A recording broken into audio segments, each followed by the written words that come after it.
Welcome back to FPL Therapy, the weekly podcast hosted by me, FPL Raptor, where each week we are joined by a different guest. And today we have something a little bit different and I think pretty exciting. We all love making predictions in football. That's why we play FPL and that's why we follow football, right? We always like to predict who's going to score. And at the start of the season, I love predicting the Premier League table. And I don't think I've ever got even remotely close to getting even like 2 or 3 of the teams, because as soon as one's out, they're all out.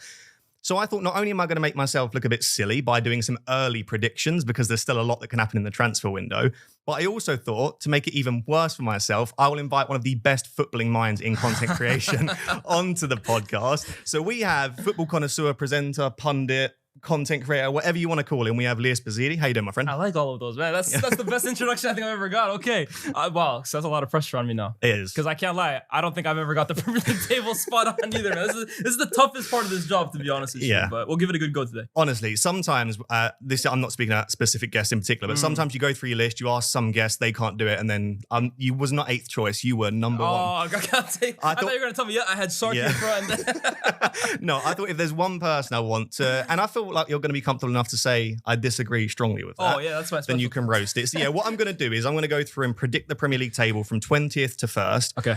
I'll go through some of my justification. You can say, I would not put that team there. I think they're going to have a better season. And then we'll also discuss some of the key players to look out for, some of the transfer rumors, some of the managers. I know you recently released a video as well. Some of the managers under pressure, some of the early changes we might see. So it's a bit football. It will apply to FPL as well. But even if you've tuned into this and you don't play FPL, there won't be a specific emphasis on that. If you do enjoy today's episode, please do rate 5-star if you're listening on audio, and please subscribe and drop a like on YouTube. And if you've not checked out Lyes' content, I'll link his YouTube down below, and obviously the fantastic SDS as well. I will link that down below as well. Of course. Exciting things planned this season. Yeah, big things, man. It's been a good one. You had our live show, so yes, the 3rd, wasn't it? I went to the one last year and it was unbelievable. I remember, each one keeps getting better and better, and more to come. Fantastic stuff. Maybe we'll do an FPL live show one day. That would be interesting. I'm there. Right, so I should know I have not sent the table to you. I've sent you nothing for today. And I thought that was best because I kind of want to see a live reaction of if you think there is something that is absolutely terrible. It'll catch me off guard. Yeah, let's do it. So with the 3 teams that I think are going to get relegated, I was just going to go Leeds, Burnley, Sunderland. And in all honesty, about half an hour ago, that was the bottom 3 that I had. But there was the announcement of Xhaka joining Sunderland, not officially, but the here we go, that I do think will improve them in the midfield. And I look at some of those other signings that they've made, and I decided, we'll discuss Sunderland in a second, but they therefore have dropped out of the bottom 3 for me. And so I now have Burnley 20th, Leeds 19th, and West Ham as the team going down. We're going big early. Okay, wow. Okay, first and foremost, I mean, the 3 coming up going straight down, at this point is the safest bet you can make, right? Last 2 seasons, like the 3 that came back down. It was like unprecedented in terms of back-to-back. But yeah, I would agree. I think Sunderland, we'll talk about them in a little. I'll leave them for the side. Yeah. Burnley and Leeds, I think, are looking at challenging seasons. Burnley obviously losing James Trafford. He was the championship's Petr Cech last year. And Egan Riley as well. Yeah, they conceded a record amount of goals in terms of 16. Barely, it's 16 in the championship. 42 games, which... Is that more impressive than Chelsea's 4-5? Nah. There was a point, there was like 30 games into the season where they'd conceded like fewer than 10 goals. It was crazy. And then obviously they dropped off a little bit, but 16 goals in 42 games is remarkable. And look, I mean, like clean sheet records, defensive records, it's not just the goalkeeper, right? That's why I always find it funny when like the keeper with the most clean sheets gets an award when really it's a defensive, it should be like for the whole back line, right? But that is a big, big loss. And I look at Burnley and like, I liked them last season. They were really, really impressive in the championship. Defensively, they have this mentality, they kind of got that back post-company, right? But I do think the Premier League, it has been brutal to teams coming up. And I look at it from an attacking quality point of view. I do think they're going to struggle. Leeds United, I'm not going to lie, Daniel Farke, I think there was even conversations about whether they were going to keep him going up. Because imagine getting promoted, winning the league, and then there's talk of you not even... there's actual conversation, but I think you look at his track record in the Premier League, look, he's proven to be a specialist in getting teams up. Yeah. But keeping them there has been an issue for him. And I don't blame Leeds for maybe looking elsewhere, but ultimately they decide to stick to their guns, stay loyal, and let's see if that decision works out. But similar, I worry about them from a quality point of view. But West Ham, I mean, look, it's not the craziest shout because they haven't been great ever since David Moyes left the club, to be honest. But relegated, wow, they weren't in my bottom 3. They were down there, but bottom 3. So my perspective on this, I think there are 6 teams that are at risk of relegation. We'll discuss the next 3 as the ones that are challenging, and then I think there's a big gap between after those 6. I don't see any of the other maybe famous last words, the other 14 being anywhere close. And so if I'm going to predict I'd like one of the teams that are newly promoted to step, whether that be Leeds or Sunderland. So then it's one of West Ham or one of the other two clubs I'll discuss in a second. I'll tell you what changed my opinion on this. Yeah. Did you watch the recent preseason game? I knew it. You watched the preseason game. They made us look good. That's the problem. When you make Man United look good, there is something seriously wrong. So yeah, I watched the game recently. It was at midnight in the UK. I was going to honestly go to sleep. And I was like, no, you know what? I'll at least watch the first half.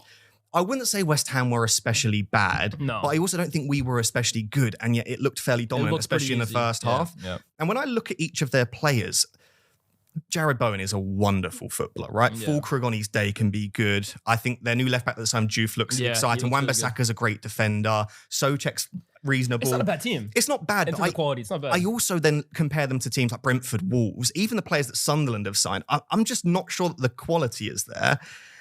And then after that little spell when Graham Potter first joined, it was like, oh, maybe that, no. And then they dropped back off again and then he was really struggling. So do I genuinely believe in the bottom of my heart that they are like going to definitely get relegated? No. But do I think that they will be right down there? There's a chance. Yeah, there's definitely a chance. And if Potter struggles early and they get rid of Potter, he's out the door. Who do they go and then they make a poor appointment, there is always that risk. Alternatively, if they make a great appointment like Everton did with obviously David Moyes, then that could shoot them up. If only they had a David Moyes.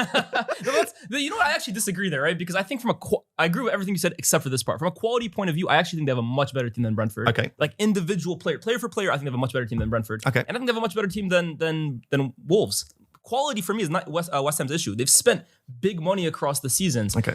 I think it's a lack of identity. I think firing David Moyes at the time, look, I wasn't opposed to that move because I did think at one point maybe he had reached the ceiling of the team and the trajectory was kind of aiming downwards. I didn't have a huge issue with that. I had an issue with the replacement in Lopetegui because I thought it was too much of like, it's just completely different change in philosophy. And then to go from Lopetegui to now Graham Potter, it feels very Man United in terms of you're going from one manager who wants to play this style to another, but it's the same players. It's very difficult. And I think I agree with you in this sense. If they fire Graham Potter, where do they go from there? I'm sure it's knowing West Ham's kind of track record of this, it'll be a manager that doesn't resemble Graham Potter whatsoever. So I think that's the issue. But from a pure quality point of view, I think Jared Bowen is guaranteed to get you 12, 15 Premier League goals. I think there are goals in that team.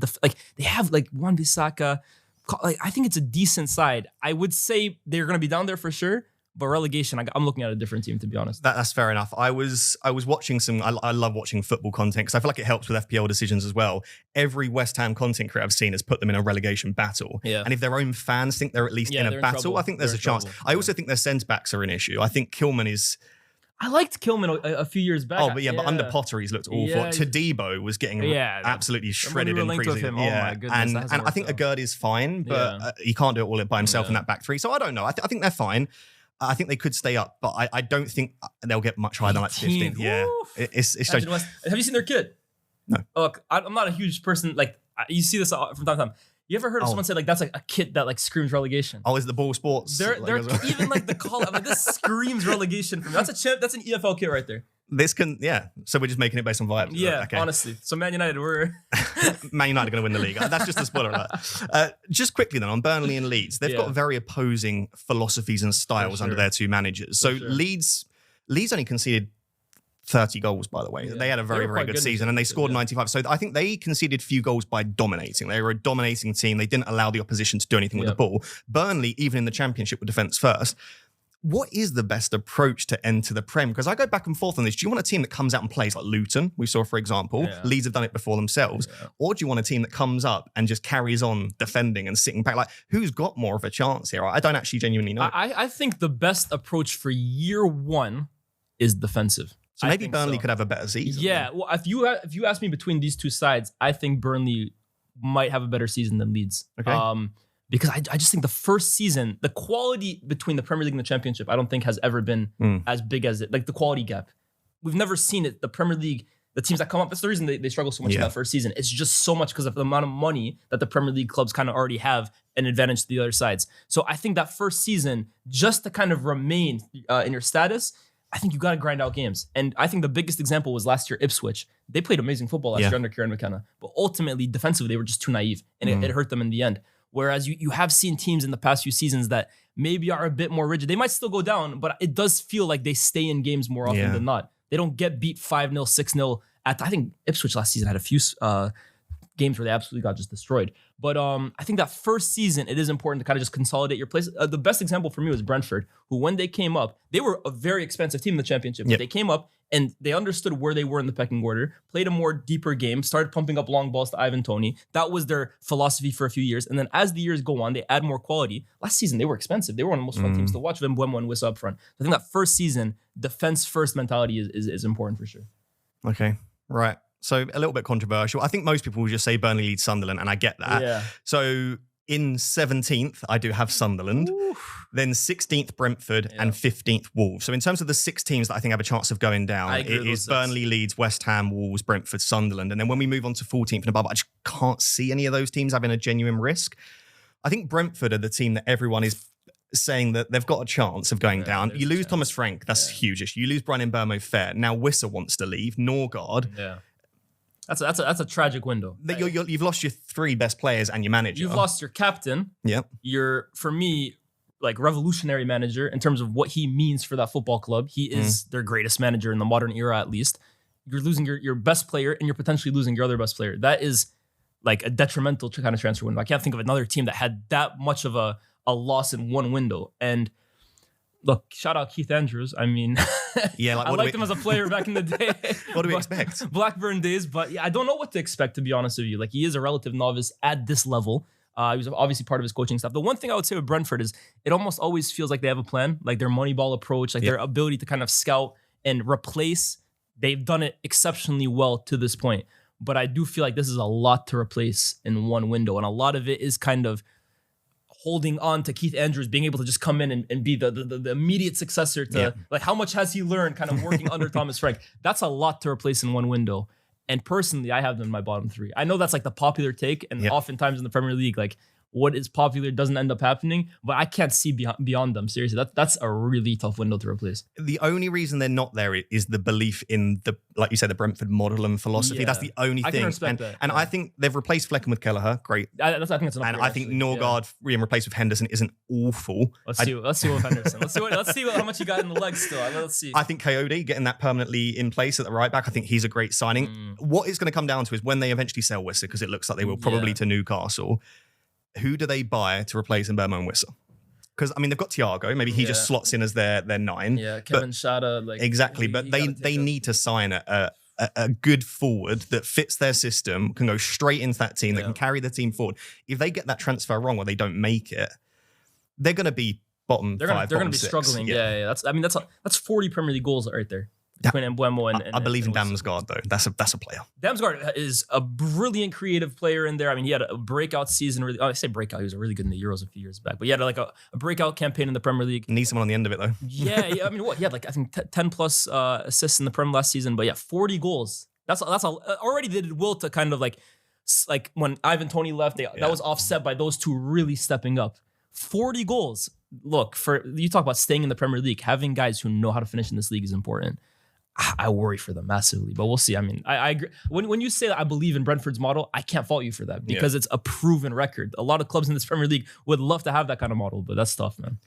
I want your opinion on Sunderland. A little bit off camera, you said that you maybe think people are getting a bit overly excited. So some of their signings, obviously Diarra coming in, Enzo Lafille last year, but obviously making that permanent, and then also Xhaka. Yeah, Xhaka's a big one. Adingra as well too. I really like Adingra. Exactly. They're great signings. Like, honestly, these are great players. These are really, really good players. But again, we talk about like patterns in the Premier League. I've seen this so many times, I feel, where like a newly promoted team comes in and massively changes the squad that brought them up in year 1. And oftentimes it never really kind of ends up working as you think. I mean, Nottingham Forest did that their first season, and it almost like kind of brought them straight down. They obviously stayed in the league, but you look at all the guys they brought in that first window, most of them aren't here anymore, or a lot of them rather are not here anymore. Fulham, I remember that one season where they went crazy when I just feel like coming up, it is important to consolidate a lot of the squad that you already have because they're familiar with each other. And in the Premier League, you don't want to come in with 6 new players. Now, these are players with Premier League experience. Granted, Xhaka is an international, like for me, one of the best midfielders of the last few years in his position. And on paper, they definitely are not a bottom 3 side. I will give them that. And again, I like the way they play as well too. But it does feel like a lot of change. I have them staying up, but I don't think it's going to be as maybe comfortable as people are looking at Sunderland's squad and saying, "Oh yeah, they're going to finish like 14th, 13th." I think first season will be a bit of a reality check, but I think they'll stay up. So your bottom three would be Leeds, Burnley, Brentford. Yeah, and then Sunderland 17th. No, okay. I would have Wolves 17th. Wolves 17th. Yeah. Okay, so I've got Wolves in 15th. Yeah. When Vitor Pereira first came into the Prem, they went on a nice little run. They were below us, and then exactly. Then Cunha got suspended, and we were like, "Here we go. They're going to struggle." They actually did well, and they did really well without Cunha. And then it all kind of stalled a little bit after that, and we kind of saw patterns from what we saw with Gary O'Neill. So I don't know how to feel about Wolves. I feel like they've got a good team. Again, if I look at each position, I think they've got a strong enough team, players, at least comparable to the likes of Brentford and West Ham. I think it is better than the promoted teams too. But if I watched a lot of Wolves last year, because from an FPL perspective, we had a lot of like Ait Nouri, Cunha. Everything went down that left side with Cunha and Ait Nouri. Like there was nothing down the right side. At points, the ball didn't even cross over to that side of the pitch. And as much as I think Strand Larsen is a great permanent signing. Yeah, he did well last season, to be fair. Exactly. And he actually did a little bit better without Cunha in the side, because he could obviously take the reins. I just don't know what their patterns of play are going to look like without that left side being as strong. Yeah. But I also don't think they've quite weak enough. I like John Arias a lot, man. I was working the Club World Cup, and I watched every Fluminense game, and defensively, that's like their mentality right there. They sit deep, Thiago Silva marshalling from deep, and they soak up pressure and they hit you on the break. So a lot of it is defense oriented, but John Arias was the X factor for them. Every time he got the ball, coming off the right, coming off the left, I mean, he's got an amazing strike on him. He's a bit of a maverick, to be honest. This is his first move to Europe at, I believe, 27 years age. Yeah. Like, we've seen him for Colombia in the past in Copa Americas, and obviously the Club World Cup was his real breakthrough, but this is his first opportunity, if you want to call it the big stage. So it'll be interesting to see how he does. He obviously has big shoes to fill, because Mateus Cunha last season, obviously, I completely agree. Like when he went out the team, they did really well compared to how I thought they would. But that is a big loss. And I had Nouri as well too. Even from an attacking point of view, that guy is huge for any team he plays on.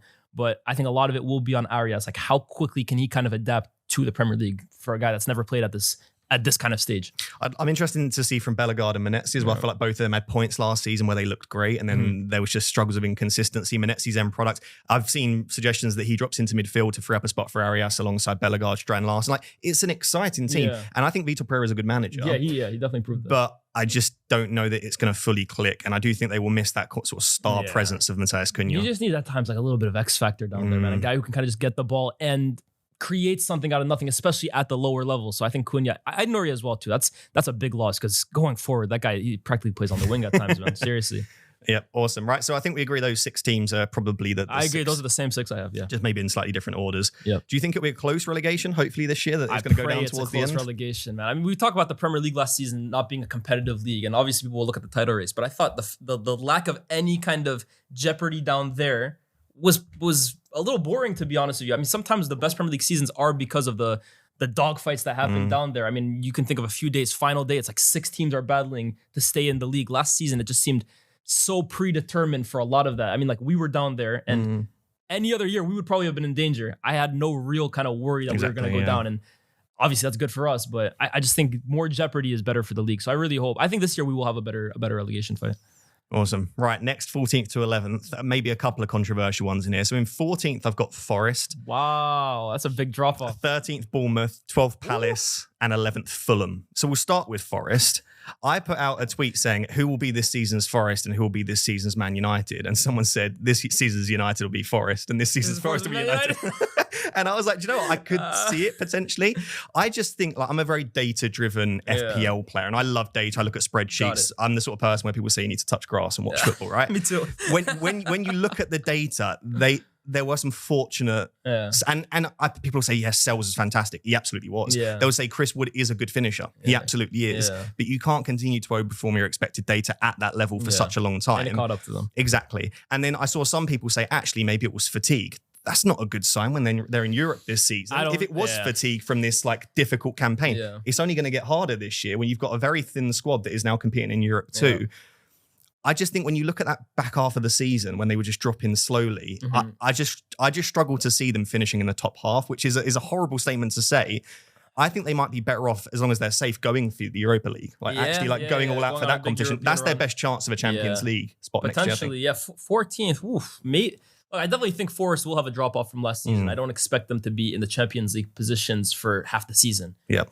14th, a big drop off though, man. But I do hear you in terms of Elanga was so good last year. He was really and big Chris for Wood them. finished everything. So I think the loss of Milinkovic Elanga and Murillo, excuse me, those two together were incredible. They were looking like Rio and Vidic at times, but it did kind of feel like eventually that style of play in terms of just soaking up so much pressure. Teams started to find a way to break and then down. eventually just hitting them on the break and scoring almost everything. It did feel like it was going to round out eventually. I was hoping they would make the Champions League. Yeah.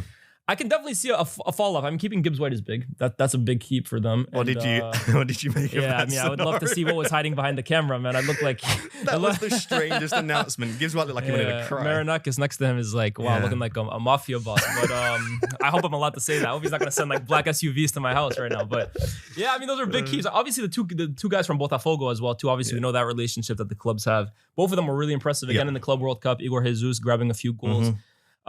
They will improve them, but I would expect a fall off. If they're able to do what they did last season, that would be incredible. And we'll see as well too. Europa League, the squad is thin. They're gonna have to definitely add a bit more to that.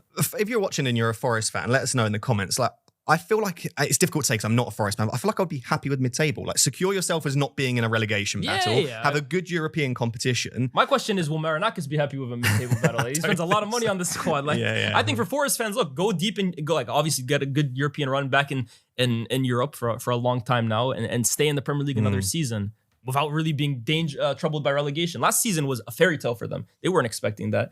I don't think they're going to be expecting to do it again, but as long as they stay in the Prem healthy and do another European run, I think they'd be happy with that. I would assume. Bournemouth are a team that have lost a lot of players, or at least key players. Howson and Kirkes in particular, obviously. Expected to as well, and Kepa. Yeah, so they've essentially lost their back line. They've obviously brought in Trufer. He seems like a decent Kirkes replacement, very attacking. Petrovic, I think, is fantastic. I'm not really sure why Chelsea let go of him. I think he's a good goalkeeper. Krupi Jr. looks very, very good. Yeah, he's good as well too. But both of them were good in Liga. Petrovic was outstanding for Strasbourg. So I think they've had a decent window, but you can't lose those players and expect it to be smooth sailing. But they've kept even Ilson, Kluivert, Semenyo. They've got a lot of their attackers. Dango Ouattara had a decent season. I love Iraola too. I think he's an amazing manager. Exactly. So I found this one difficult. Like, if you told me they finished 9th or 8th, I'd go, yeah, I could see that. But where did they finish last season? Bournemouth, 9th. 9th. They finished 9th. They were in that kind of it was very tight, wasn't it? Yeah. They could have finished 7th. They could have finished 12th. Yeah, exactly. I really like Iraola. I think he's one of the best managers in the Premier League. Honestly, I think in terms of next up, if a big job kind of becomes available, we were always looking at Thomas Frank as the next big job that becomes available, he's probably going to be claimed. I think Iraola is next up in that regard. And he's another one, to be fair, that they do lose players every single season. And the Bournemouth model does kind of just seem to find next up. Last year, they lost Solanke. They didn't miss him whatsoever.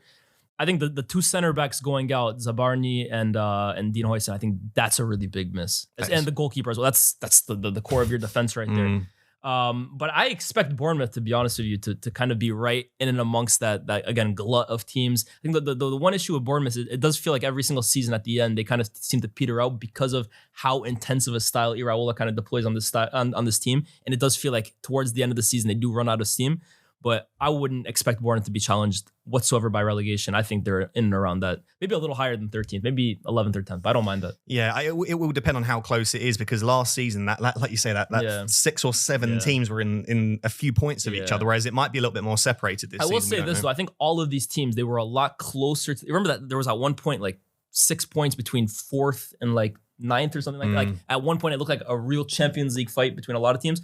I do think this season, the top 4 or so, compared to the rest of the league, I think there will be a bit of a gap, because now they're starting to go to these teams and nab their best players. These guys are being drastically weakened in my eyes. Yeah, I'm not sure there is a top 6 now. I think there's a top 4 though. For sure. I think we're kind of going back towards that late 2000s, early 2010s period where there's good teams in the league and then there's the established ones. I think so. One of the difficult teams to predict was Palace for me, because, I've put them in 12th. I think this is the easiest. Actually, this is the easiest one on the list. But it's 12 every year. I think it depends on their window, right? Because there are rumours of Eze going to Arsenal. There are rumours of Milan being in for Mateta. Milan? Yeah, AC Milan. So football is crazy these days, man. If they lose one of those, it's bad. If they lose both, it's a horror. That's a lot, yeah. I love Oliver Glasner. I think he's basically doing what Amorim is trying to do, but well, in terms of the philosophy. He's another one, to be fair, similar to Iraola. I think if a big job comes up, I think he's really impressed. He was linked to the Bayern Bayern job a year ago. But that's what I was thinking. Yeah. So I wonder if they do have a slow start, if they do lose Eze and then one of the big European sides come in for him. I could see Glasner They leaving started off mid-season. poor last season, if you remember. I think,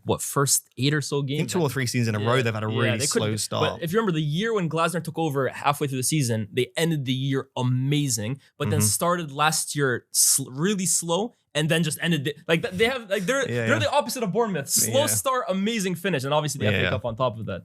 Eze's a big loss. But I do think that Palace are kind of growing into a team that obviously he's the magician on that side. He's the guy who can unlock defenses, come up with moments, and they will be a worse side without Eze unless they can find someone in the market that can offer something.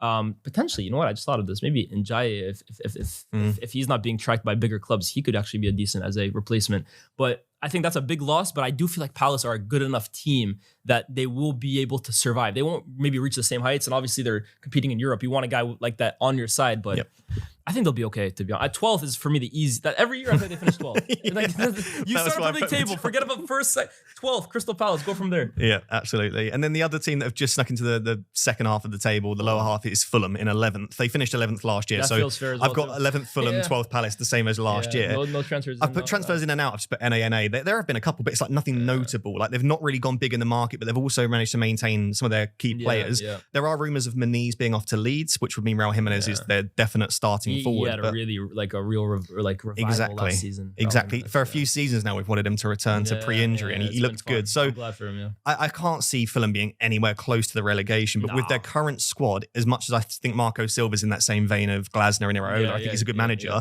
I don't see him pushing for the European places, like at least too strongly. Yeah, I would probably agree with that. I think they wanted to bring Reece Nelson back. Obviously, he had a lot of injuries last season. Looks like he might be involved in a deal with Eze in terms of one in, one out. But yeah, I would like to see Smith Rowe return to form this season. Obviously, he made the move last year. At the start, he looked great at the start. He really looked like the Smith Rowe of old, but I think it kind of fizzled out. I like that kid a lot, man. I'm a big fan of Smith Rowe, so hopefully this season can have a revival. Absolutely. Right, so that's the bottom half. I'm not too mad at that. I think West Ham caught me off guard. Yeah. But I can hear the reasoning. Okay. Forest 14, I think that's the big one. I see a drop off, but I think 14th is a lot. I think perhaps 10th-ish is their level. Cool. Right, we're going to do 10th, 9th, and 8th. So in 10th, I've got Everton, which we'll discuss, which is maybe a bit higher than some people would have them. Okay. 9th, I've got our team, Manchester United, which we'll have a proper chat about. Yeah. And then in 8th, I've got the team I'm very excited about this year, which I've said for a few years in a row, which is Brighton. Okay. So we'll start with Everton. Yeah, 10th. I rate David Moyes. I really do. You know, man. I mean, he's all reliable, man. Honestly, not going to be the most exciting, even though last season, towards the end of the year, Everton were playing some liquid stuff, but he just gets the job done. He just knows how to stay in this league and comfortably at that. And I think Everton is just the perfect place for him because where they are right now, obviously they're moving into a new stadium, new owners. They're looking to kind of grow as a football club in terms, not just status, they're a big club, obviously, but become a bit more luxurious, a bit more attractive to bigger players. But I think for where they are right now and where they especially were last season, David Moyes is just perfect because at that point, the fans just want to stay up. He will keep you up comfortably. And the second half of the season was extraordinary. Beto went from one of the worst strikers I've ever seen in the Premier League to like Drogba reincarnate. It was ridiculous, man. I think 10th, look, they finished 13th to be fair. And I like the striker they brought as well too, Barry. I think he's got a lot about him. I don't think it's the worst. Maybe I think Bournemouth still are a better team than Everton, to be fair. I would definitely have Everton below Bournemouth. I think it was like, I finished 13th when he took over. They were in a bit of trouble. And I think Barry looks fantastic. There's rumours of Malik Fofana. That would be crazy. Unbelievable. I don't think it's going to happen, but Dwight McNeil, Ndiaye, Alcaraz, Beto, Barry, there's exciting players there. And then a very, very strong defence because it's David Moyes. You've got Tarkowski, Branthwaite. That is a solid defence. So I could just see him having a very solid season. Again, in a similar way to Fulham, I don't foresee Everton really pushing. There's a lot of fun players. I'm a big fan of Ndiaye. Honestly, I love watching that guy. I think he's great. Yeah. Malik Fofana. If they can get Fofana on once, oh man, that would be crazy. Yeah. I don't know. I just think they're the team that I think, each season there's one that, that's a surprise. They've gone that high. Yeah. You think Everton? If they were in 9th, 8th, I still wouldn't be that surprised. So I'm pegging them at the moment. I don't hate that. We're both looking at the. Okay, I find this very interesting. Some Manchester United fans I speak to, and they're like, "We're in trouble again. We need to be realistic. It's 12th, 13th." And then some I'm like, "Yeah, you're saying dream higher. We're gonna finish." and then some I see, they're like, "Oh yeah, we're challenging for the Champions League," and it's like, get a grip. I think this is a balance between. I think if we have a really solid, perfect season, we could push for Europe, but I think we are still a little way off. Like if I look at our team in comparison to Brighton. Even like Spurs, Newcastle, I just don't think we're there. Even given, and I keep saying, yeah, but we're not playing in Europe. Great, we still aren't a good enough team. I think that's the biggest like cop out, by the way, of we don't have European football, so we have more time on the training. So I was like, this is crazy, man. Like I would kill to be in the Champions League right now. With £100 million more. That was crazy to me. But okay, I mean, so do you consider this a success of like we're gonna tailor away from the table right now because this is just the Man United side right now. Do you consider this a good season if we finish 9th? Like, would you be content finishing 9th this year? Like, if I gave you 9th right now, at the end of the season we finish 9th, where's your head at? No, I don't feel that's successful. So do you think Amarim will maintain his position as manager if they finish 9th? Or I don't think he will either. But like, you believe that we're going to finish 9th. Yeah, there's conflict, right? Because if I don't think that's a good season, and I don't think Amarim will keep it, but I think realistically that's where we're at. No, I agree. Especially with the signings we made. Now, let me ask you: if we get a goalkeeper in, if we get a midfielder in, if we get a striker in, I think if we brought in a forward and a goalkeeper, how does that change for you? Then I think we challenge for Europe comfortably. Okay, but I still don't think that we're in Europe. Look, we're challenging for like maybe Conference League or Europa. Exactly. No, I hear you. But I struggle. I think I look at our midfield and I'm expecting Bruno to drop into that, which I think is a problem. Midfield, exactly. I'm not a fan of that. So is he alongside Casemiro or Ugarte? I don't like either. Or Kobe Mainu. Yeah. That's an awful situation. But can I ask you this as well too? Is there any midfielder out there realistically that you could pair with Bruno in a 2 in midfield, a deep 2, and you'd be happy with? Prime Kante. I'm talking like you need Vieira, bro. No, I don't think it's possible. Like people are saying Baleba, by the way, I think would be an excellent signing. But you still put Bruno next to Mbappe would be a great signing too. We're not getting Baleba, man. Yeah. You still put Baleba next to Bruno, and I still think you have an issue because of the system. I mean, you look at Newcastle. Yeah. Look at that 3-man midfield. You look at I mean, I'll just even look at Spurs in the Europa League final. I thought Ange pulled a blinder putting the 3 guys in there, Sarr, Bissouma, and Bentancur. I thought they ate Bruno up from a physical point of view, which is why, I love Bruno. I think he's our best player. I think he's been incredible for us over the years. But when that offer of 100 million came in, I was tempted. I can't lie. Like, I don't want to lose Bruno Fernandes because I think he's a brilliant player. But if Cunha and Mbeumo are coming into play, he doesn't suit our system. He doesn't suit the system. And if we're committed to Amarim, then I don't know. I think we have a bit of an issue that it's like an elephant in the room because we all love Bruno and we all wanted to play, but he's the tactical mishap here. Look, 9th. I think if we can get a striker, a goalkeeper, and a midfielder, which obviously relies heavily on transfers out, which is obviously an issue for us, then I would expect Man United and I would expect Amarim to be able to coach this team to like 6th or 7th. I think that's where the level of the squad would truthfully be at, because I don't rate a lot of the squad, but also like with those 3 kind of signings in, I think he should be doing a lot better. But I don't know. It depends. It really depends. I just don't know what forwards we go for. So it sounds like Newcastle were in for both Wissa and Sesko. They want the pair of them. I mean, United are linked to Sesko today. I mean, we've had talks with the money. Watkins, Jackson. I mean, we need to get rid of a lot of these. I wonder if Mateta or someone like that would be the play. I saw Nicholas Jackson and I was like, I'm taking Nicholas Jackson at Man United. People are acting like that's going to be the worst thing of all time. So do you know who we employ up front? Yeah. Part of me wonders seeing Bruno play well in the 10, and he does play well there. That's his best position, yeah. I do wonder if he's going to try one of Cunha or Mbeumo as the 9. That's interesting, right? Because I mean, the fact that he's played Bruno now, well, I guess the first game he played him deeper, but the second game, the fact that he played him alongside Cunha, surely preseason is where you want to kind of like test things out. Or do you even put Bruno in that central role and 2 sort of wide strikers? I don't know about that's up to Amarim, but I just think the further away from Bruno you take him away from goal, I just think the dumber the decision. Like, you got to get that guy close to goal, man. But for me, again, obviously a lot of things are at play with Man United this season. Outgoings, getting players in. But I'm also looking at Amarim, and I think he's got to do a whole lot better than he did last season. Because although I think it was a less than ideal situation for him coming in halfway through a season, the team isn't used to the 3 at the back. I still think that, look, like you got to do a much better job from a coaching point of view than you did last season. I mean, I'll never forget. I went into the Europa League final. I watched this guy for 60 minutes. His only plan to break down Spurs was to lump balls up to Harry Maguire for like 60 minutes. Like, you got to do a lot better this season. And you've had the preseason as well too now. Like, you're going to have the preseason, more time to get adjusted to the system. I'm expecting a much better season than last year because last season was unacceptable. What would be your okay? 2 questions. What would be your prediction and what is your expectation then for Manchester United this season? If the transfer window ended today with the squad we currently have, I would agree with 9th, or I would even 9th is like wow high because we definitely need a lot. But if we were to get those 3 positions, I would expect Man United to challenge for the Europa League positions. I would agree with that. Yeah. Okay, so 9th as things stand. Again, still a month left of the transfer window. We need to see how that goes. And yeah, Brighton, every year they tease us. They're like, oh, that's a good way of describing it. They're like, oh, we're going to get into that top 5, that top 6. And then like they either have like a really poor spell in the middle of the season or they sort of drop off towards the end and they can't quite piece it together. Dr. Jekyll, Mr. Hyde. What was that one game? Didn't they lose 7-0 to Forest one week? And then 4 or 5-0 the next week. Yeah, like what the hell's wrong with these guys, man? Seriously. And I would say they've lost their best player in João Pedro for me. That's a big loss. Even though you say it's their best player, like in terms of maybe just individual quality, maybe, but I feel like they have so many, they get so much production from all over the pitch that I don't know if that's the biggest loss, to be honest. And I think at the end of the season towards it, he was kind of falling out with players in the squad. I don't think that's the worst loss. I think the biggest loss would be Baleba, but it looks like they'll keep him for at least another season. Well this Costulas looks pretty good at 18. I haven't seen him. So they spent 32 million on an 18-year-old. Okay. He's just turned 18, by the way. Yeah. He can play as one of the kind of players, the 10 behind Welbeck or as the forward. Exactly. So maybe he steps in and based on Brighton's recent recruitment. Brighton, they know what they're doing. And it'll be amazing. De Cowper, I think, at left back is a baller. That's what I'm looking out for. And so I think they've replaced Estepinian, they've replaced João Pedro. Adingra, I think, is a loss, but then you see Enciso returning. You've got...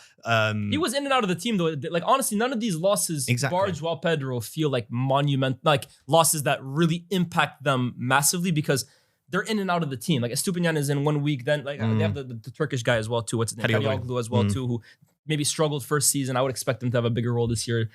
None of these losses feel too bad. And with Brighton as well, too, as we know, right? Like 1 in, 1 out. It never seems to really make a difference. I think the big thing for them this season will be their manager, who last season came in for De Zerbi. And I think there were signs. He's obviously very, very young, inexperienced at the top level. I don't think he'd ever coached in the first division before in any league. But I think that this season will really be a test for Brighton and him.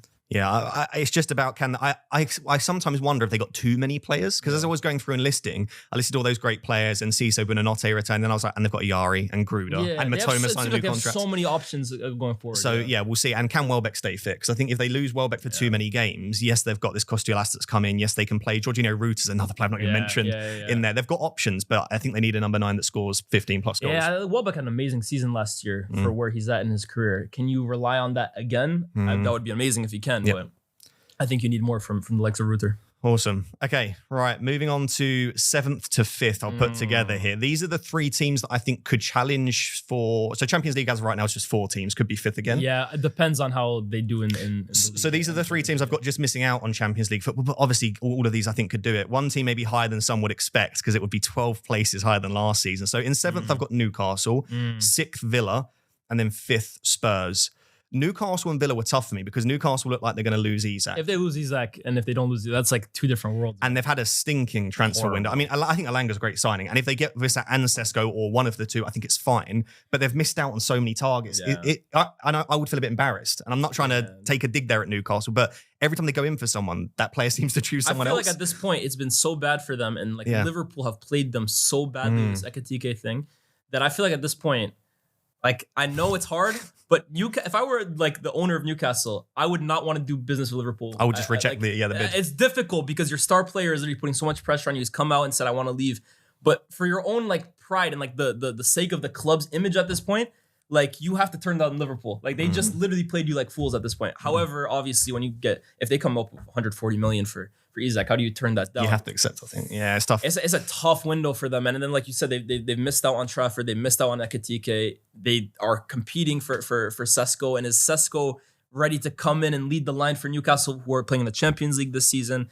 It's been a disaster for them, seriously. I put him in 7th, and then as they were there, I just thought about that midfield. And I just think it's the best midfield. It's unbelievable. Arguably the best midfield in the Prem after. From a physical point of view. Maybe after Man City. From a physical point of view, it's definitely the best midfield in the league. They're... Wow, soldiers. And so I think if they bring in a Wissa or a Sesko and they can grab enough goals, they've got Gordon and Alanga. I was then thinking 7th and Eddie Howe rate as a manager. I'm like, ooh, that is a bit low. I don't think it's the worst thing though, because it's not like you're saying they're going to finish 20 points behind Spurs. Like, this is tight between these 3. I think if you lose Isak, there's not much between any of these 3 sides. Aston Villa have had an even worse transfer window where I don't know what they're doing or where they are. I don't know if PSR is that much of an issue for them. It is a big issue for them. That decision by the referee against Man United last game of the season. I felt so bad for him. It killed them from a financial, like that one moment right there killed them from a financial point of view because I mean, not making the Champions League and now having to let go, like you couldn't keep Rashford, you couldn't keep Marco Asensio, who was, I mean, let's see what happens towards the end of the window, but he was incredible for you last year as well too. They haven't been able to get the business they want over the line. They have contractual issues with some players, like Emi Martinez. Is he going to stay? Is he going to go? Like that one decision right there, when you talk, it's actually ironic because that decision a few years back against Sheffield United basically changed the entire course of their season and their future. But this one right here as well too might have really, really impacted them. And I think 6th, 7th, I don't think it's the worst. It's the worst show. An injury to Rodgers and they could finish bottom half. I genuinely believe it's that. You reckon? I think Rodgers is so important. And not from an output perspective. I got 19 returns last season. I thought he was inconsistent. I think he was amazing at times, but then I also thought there were times towards the end of the season where he maybe kind of fell off. Yeah, I just think they're very over-reliant on Watkins and Rodgers. Like, I don't even, who are they playing up front without Watkins? Like, they're in. Last year,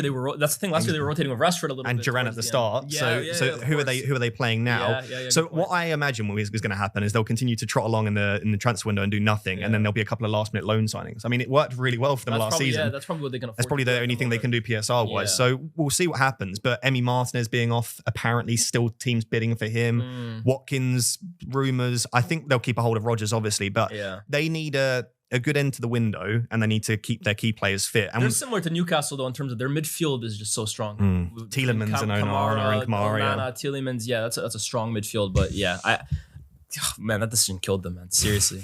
So we'll see how they get on. But I think Newcastle and Villa, if you told me that one of them finished 4th, I'd go, I believe that. If you told me one of them finished 10th, I'd say I can believe that as well. So I struggled with those two, definitely. And then 5th is Spurs. Some people will be really upset about this. I would just advise watching half an hour of Thomas Frank talk about football. And I think you can understand why I've put them in 5th. I don't think that's a bad shout, to be honest with you. They're like Spurs were not a 17th place. Like they're not a 17th place team. That wasn't an accurate representation of what kind of side they have. It was a disastrous season. Everything that could go wrong did go wrong, but they're not the 17th worst team in the league. I'm sorry. Like anybody who watched football last season and watched Spurs can confidently say that. You look at their squad from front to back, they're good players throughout the side. I always say, right? Obviously, there's this famous clip on SDS now where like they asked Fuad and these guys like, Arsenal's back four versus Spurs' back four, and they all raised their hands like saying Spurs' back four is better. And obviously, I think Arsenal's is better, but people are saying, oh, look at the amount of goals they conceded compared to Spurs. You look at Spurs' back four in terms of names: Van de Ven, Romero, Udogie, Pedro Porro. These are good players. I think it was more of a defensive scheme in terms of how they were being set up, in terms of why they conceded so many goals. Not because none of these guys can defend individually. So I do think Thomas Frank coming into the side will make this team a whole lot more difficult to beat, which is the biggest issue because Spurs have been easily ran over by sides, easily just like run through, and defensively they've been a shambles. I think he will make them much more difficult to beat. And then you look at the players that they're also bringing in. I think Kudus, despite having a poor season last year, 2 seasons ago, he was unbelievable. He's a top player. Like I don't believe in this rhetoric now that you have a bad season, all of a sudden you forget how to play football. He had an off season in an awful West Ham team. This is still, for me, one of the most exciting players in the Premier League, and I think making the step up to a side like this will definitely help him. Look, they finished 5th the year before last season. They finished 17th last year. Who is it? Who's the real Spurs side? I think they're a lot closer to that 5th place team than they are 17th. So I don't mind the shout whatsoever. I think they've got a deep enough squad in some positions as well to deal with the Champions League campaiging. So I don't think it's going to be the case that they're chucked into that and they struggle. I think it'll be interesting to see where they dovetail now that Gibbs White is off the table. Yes. Where do they kind of go from here? And I think a big thing as well too is Solanke can have a better second season than he did last year. I see what he did with Wissa at Brentford, Thomas Frank, and I see the talent with Solanke. I think it'll be more like Tony, to be fair, what he did a few years back. Exactly. And I think Frank knows how to do that. So I just really rate I don't Thomas mind that Frank. at all. I don't mind that at all. Okay. Awesome. Right. I then think, as you said at the start, that the gap between 5th and 4th will be big. I think it could be 10 points, 12 points. I wouldn't be hugely surprised. I think this year's top 4 will be set. 4th place, I wanted to put higher. I just couldn't bring myself to do it. So in 4th, I've got Chelsea.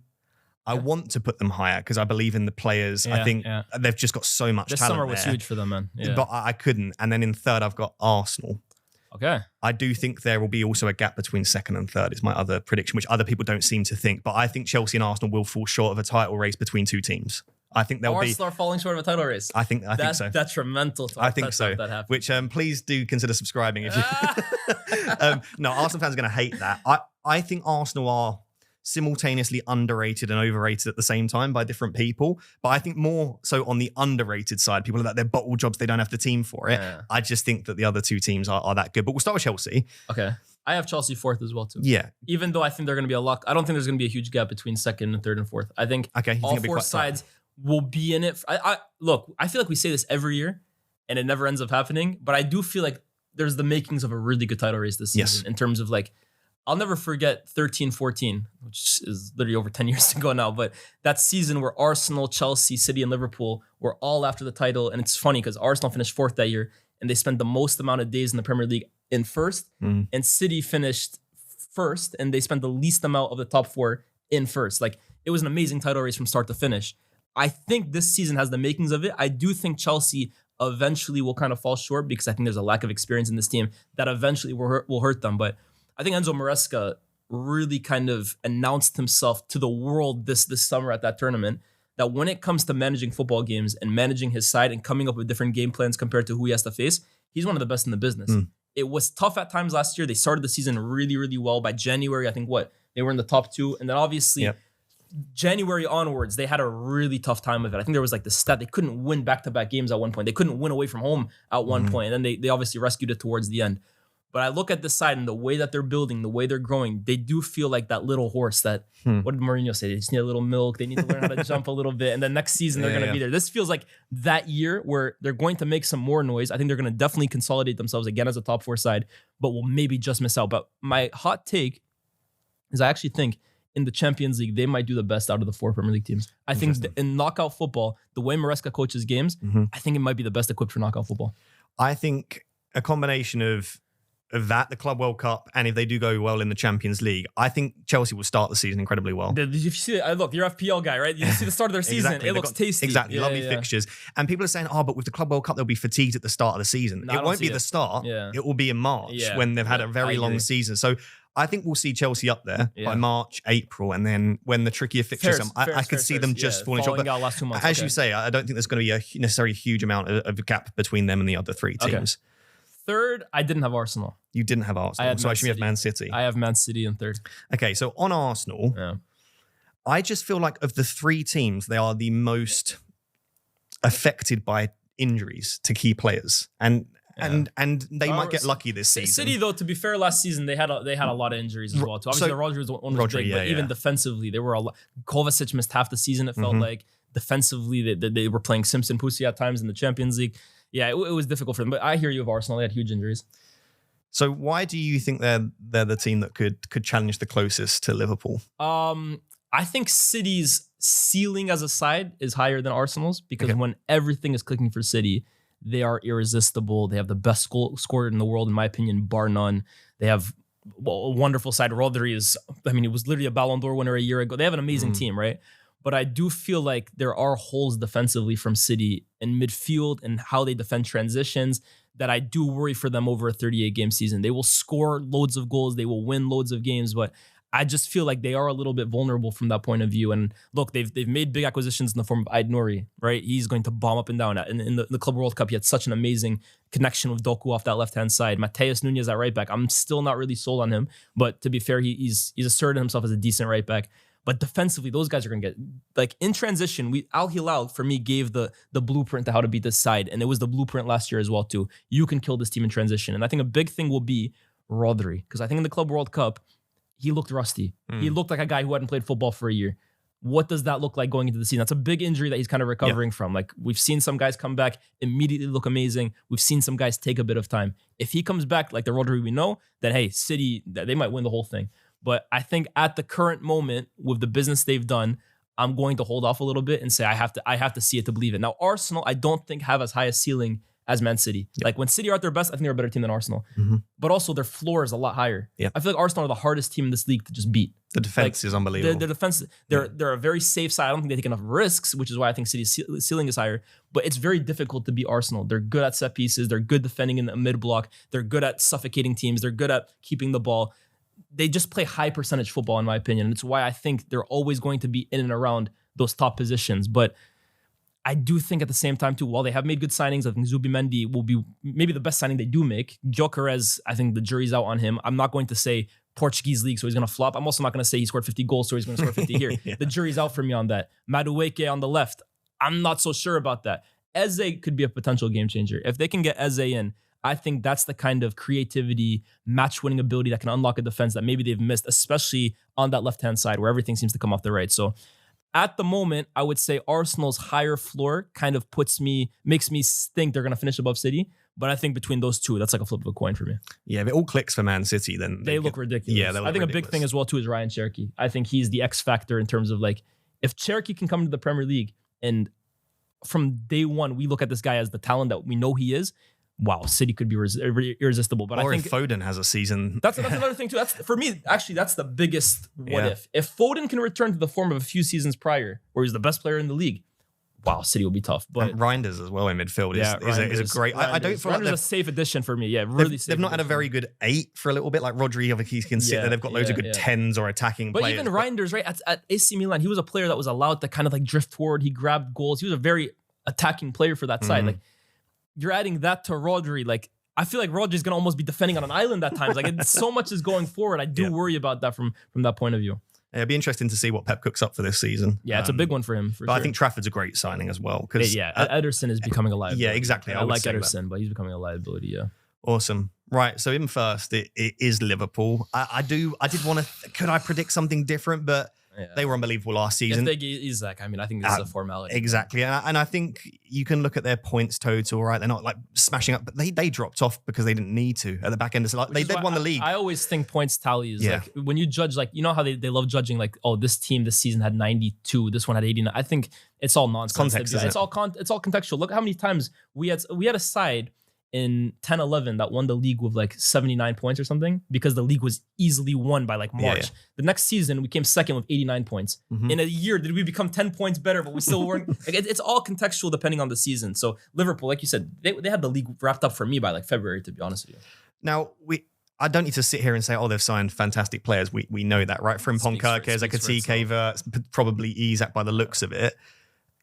If I'm thinking of how could they not win the league, it's a huge drop off from Salah and other people not picking up the pieces. Which, if you bet on a huge fall off from Salah at this point, like, I'm not going to be the guy to do it. But there will be a year when there is a drop off. It'll eventually. come, but I won't be the one to predict it. Yeah, I think he's that guy, man. And if we're making the prediction that Frimpong and Kirkers go into the starting 11, as do Wirtz, Isak, and maybe occasionally Katike, we're talking about 4 or 5 changes to the starting 11. Yeah. That's the only other small bit, is we've spoken about when the newly promoted sides come up, you don't want to change your entire 11. They're changing over a third of it. There is a chance that it doesn't all click perfectly. But I think what you would need is Salah to have an off season, which is very unlikely. You would need them to struggle to click early on, and then you need City or Arsenal to go on an all-time 95 plus points kind of season. And I think all of those things happening simultaneously. That's a lot of factors. That gives them buzz. Yeah, exactly. Look, I agree with you. I think the only way this doesn't work and end up in a Liverpool title win is if it's just all too much too soon in terms of like, it was a set squad last year. They knew their starting 11 virtually every single week, bar maybe Diaz, Nunez, and Gakpo rotating. The only thing I can think of is like, it's just so much change in one, and maybe there's too many cooks in the kitchen in terms of like, Wirtz wants the ball, Isak wants the ball, like maybe Eagles. That's the only way. But I also feel with Liverpool that, and this is actually just football, period. Good players can play with good players, man. I think like a player like Isak will come in and relish playing alongside Mohamed Salah. A player like Wirtz will come in and relish linking up with Ekitike. And those guys will be on the same wavelength. We've already seen in preseason Wirtz and linking up with Gakpo and Wirtz linking up with Ekitike, not so much, he hasn't played yet, but like linking up with all these players, it just seems so natural so quickly. And I think when you already have a nice platform like Liverpool do, adding players to that recipe that they already have almost seems pretty straightforward. And then the final point for me, we're talking about like these teams have the blueprint, like you trust their model. Michael Edwards and that supercomputer of his, man. If he picks out a player, I find it very difficult to believe that they haven't done an extensive amount of research into how that player will immediately come in and improve that side.